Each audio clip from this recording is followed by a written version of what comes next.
এবার বিশ্বকাপে মাঠে নামার আগেই ফিফাকে কড়া হুঁশিয়ারি দিয়েছে ইরান।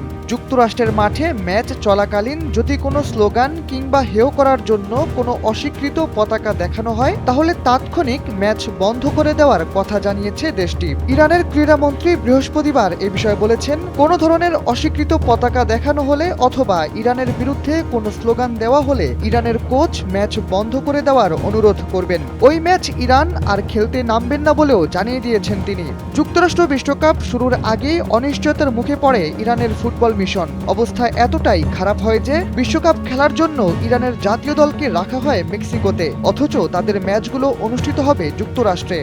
পারফেক্ট ব্লেন্ডের ফ্রেশ মশলা, ভালোবাসার স্বাদ অটুট থাকে।